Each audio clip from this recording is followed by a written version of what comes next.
Red, if you're still there, check this out. Red, you were talking about my potato masher the other day. I got other tools, my 3-piece set of the same tools. I think you got some at your grandparents' house. Okay. So my garlic, I'm going to cut that little woody stem off. I'm going to give it a little crack with the side of my blade, and I'm going to continue. This is still, I keep adjusting this temp. So cutting that off, making sure I don't cut myself while I do this. I'm really just trying to crack the skin, that hard skin on the garlic. And then I just roll the cloves in my hand, and the peel generally comes right off. That one's clean. I often talk about those little rubber garlic tubes that you buy. They do the same exact things that your hand does. Roll them in your hand, boom. Let's see. Carbon bad, caramelized good. That's a good comment. Finally, someone who gets me. All right. Sweeping it all up. I got a funky little piece here I'm going to throw in my stock pot over there. And garlic is sticky, so I got to wash my hands a little bit here. I had that garlic peel all stuck to me. Garlic, it's really sticky. A drop of water. You ever see the sushi chefs? They'll dip their finger in water, get it on their hands, and then they can handle the sticky rice. Garlic's the same way. I put like 2 drops of water on my hand, and I can touch the garlic without sticking. Now I'm just going to smash these all the way. You guys can kind of hopefully see that. Boom, boom, boom. And then I lift them all with my knife. I'm going to just toss those in there. Those guys are going to melt into nothing. You're not even going to find little bits of, no evidence of garlic in there. They're basically just going to melt. And then finally, I'm going to make a tiny bouquet. Just like a bouquet of flowers, but I'm going to do it with some thyme so I can pull all the thyme out at one time. I don't want to, you guys can see thyme, right? It's all these spindly little twigs and things like that. So I want to get rid of that stuff, I want to have it all together so I can pull it all out in one thing. So we often make a bouquet. It's very common to, tie up some bay leaves with this. I just threw mine in because bay leaves are easy to get out. Let's see. I will use herb stems. If I have parsley stems or something like that, I'll tie them in with all of that. I'm just trying to get it all bunched together. I usually tie at the bottom, so it's more like a bouquet. Kind of how I do. I line it all up and get a little piece of string. Where did I put my string? I moved it. And you can get extra if you want. And I'm just going to tie the bottom. And then I can lift that whole piece out when I'm done. And sometimes I'll actually kind of pull the leaves off and toss them in my dish. So it looks all rustic, even a little piece of that thyme stem, it kind of looks cool and rustic and country style. I like that. I'm not one of those like Michelin type guys that wants this really, really refined food. I love natural food. I think food's beautiful just the way it is. And I want to present it naturally. I don't want to turn food into something that it is not. All right, so my last step here with this, a few thyme leaves. I'm just going to throw them on in that pot. My last step is I'm taking another look at my consistency, and you guys can see that bubbling, okay? That's what my simmer looks like. See that bloop, bloop, bloop? I'm going to kind of push down all of these little flavorings in there a little bit better. I'm going to kind of maybe turn my meat a little bit, okay, to get it kind of wet again on the top, and then I will put a cover on this thing and it'll just steam inside. When I'm braising, if I'm braising large pieces like what we have here instead of a stew, I tend to want enough liquid to come halfway up the side of the item, and then about every 20 minutes or so, I'll turn this thing. And then it's down in the liquid again. And if I keep it covered, it's still moist on top. It's still steaming in there and everything. So that's kind of what you're going to see now. I'm flipping my meat, kind of upending things there, and getting all of those flavor elements down in the pot.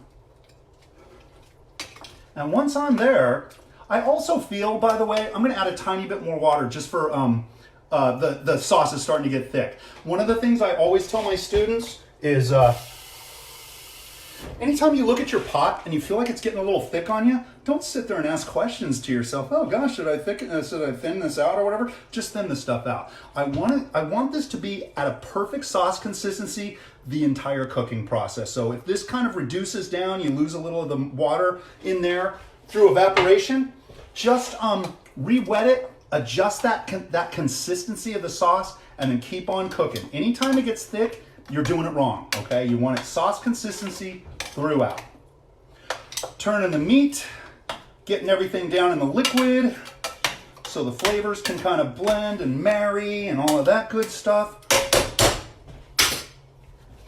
Mission accomplished, okay? At this point, I'm gonna go ahead and throw a lid on, and I'm gonna kick it on a burner in the back that's kind of low and slow. I got a really small burner in the back. Turn off the big guy. And then I need to kind of adjust my temperature. Once it gets used to that other burner, I need to kind of make sure that it's at the temperature that I'm looking for, okay? So let me kind of just take a look at my notes here, see if I left anything out. Anything else I want to say? Oh, we talked about that. Yeah, we did all that. Boom, boom. Okay, finally, return meat to pan, cover, bring to simmer. Liquid should cover bite-sized pieces. We just talked about that. Or cover half of larger items. Braising is done at a low regular simmer. Braised items can be finished in the oven or on the stove top. So I'm going in the stove top, but ovens are really nice. Set your oven for about, 300 or so, and this can just go low and slow. Over time, you're going to get less evaporation. You're not going to have that hot spot from a burner or anything like that. It's going to be really even cooking, okay? Another thing is, I can do this whole ball of wax, put it into a crock pot, set it, and forget it. I can go off to work or something like that, and when I get home, the meat's just like falling apart for me, okay? So this is all about crock pot cookery. The only thing is I have to start.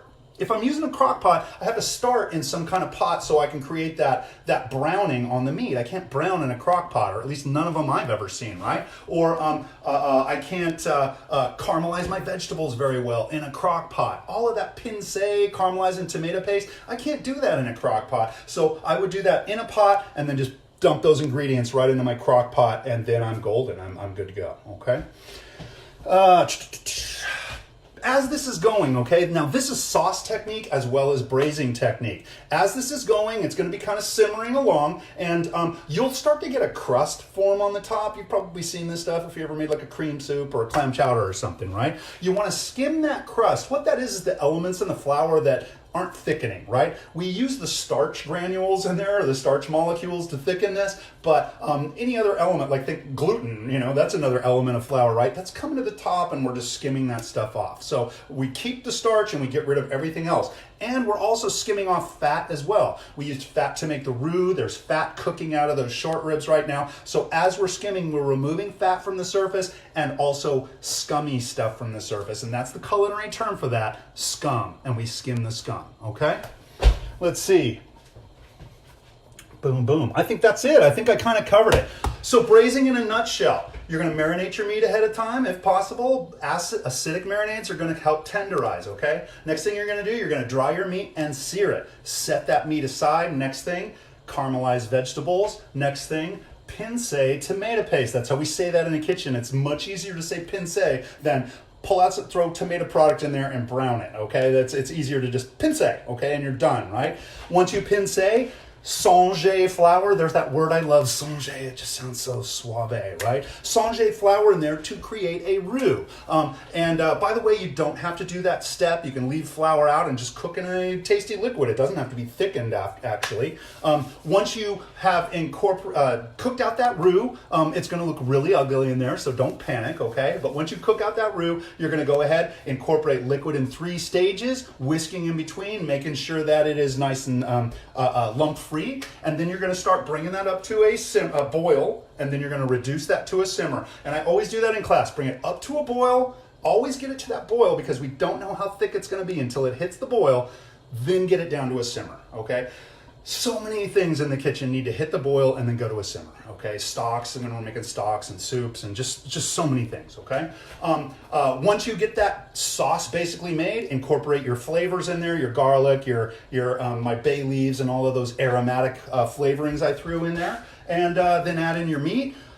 Mix it all together, bring it up to a boil, reduce to a simmer again, and let it cruise until, how long does this cook, chef, right? That's the most common question, and this is a good thing to talk about, okay?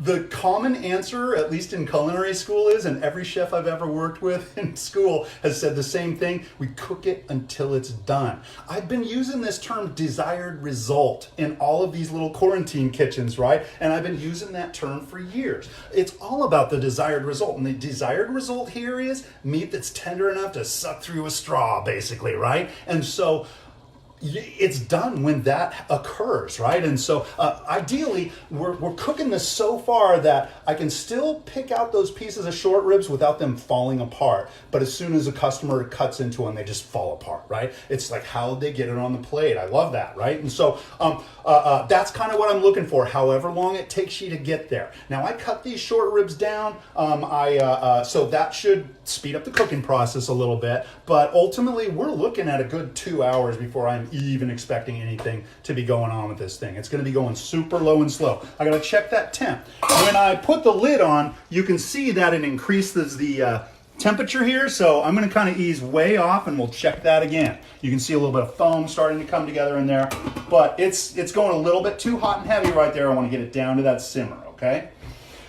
All right, so we were talking about cooking time, okay? It's ultimately about the desired result, and that goes for anything in the kitchen. Culinary instructors, myself especially, I hate giving times, right? It's all about, I need you to take an active interest in this and watch it. And the active interest today is going to be like every 15, 20 minutes, I'm going to come in here, I'm going to turn that meat, I'm going to make sure nothing's sticking in the bottom or anything. If it starts sticking, I might get it in a new pot if it starts scorching or something like that, right? Checking my temp again, it's still too hot. I got to get it to that bloop, bloop, bloop, that occasional bubble, okay? Once I am done, the final step here is the final step for anything. The best piece of advice I have ever given and I have ever received from any chef is the final step before you plate, adjust seasoning and adjust consistency. Now, I didn't season this too much, but I think in a minute here, I'll just go ahead and give it a little taste and work in a little bit of salt. So again, that salt can kind of penetrate the meat. I think I'll just throw some in now, actually. And I'm not even gonna taste this just because I know there's no salt going on in there. So let me get that stirred in. I just kind of forgot about that for a second. Bad chef, you forgot to season. Bad. My students are all rolling around in agony right now watching that.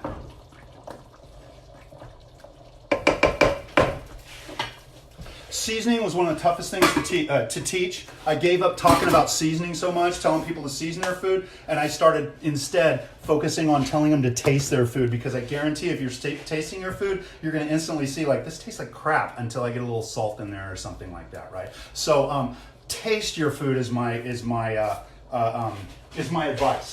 I was talking about the final adjustments, okay? So best piece of advice, that's where I left off. The best piece of advice is before you serve, adjust seasoning and consistency. If your sauce is thick, thin it out a little bit. If your sauce is thin, cornstarch slurry, equal parts water, cornstarch. Pull the meat out, work it into the sauce part, and then you are going to just bring it to a boil. It's got to come to the full boil before you know how thick it is. And if it's not thick enough, add a little more of that cornstarch, thicken it up, get it to the boil again, and then you're probably in business, okay? Let's see.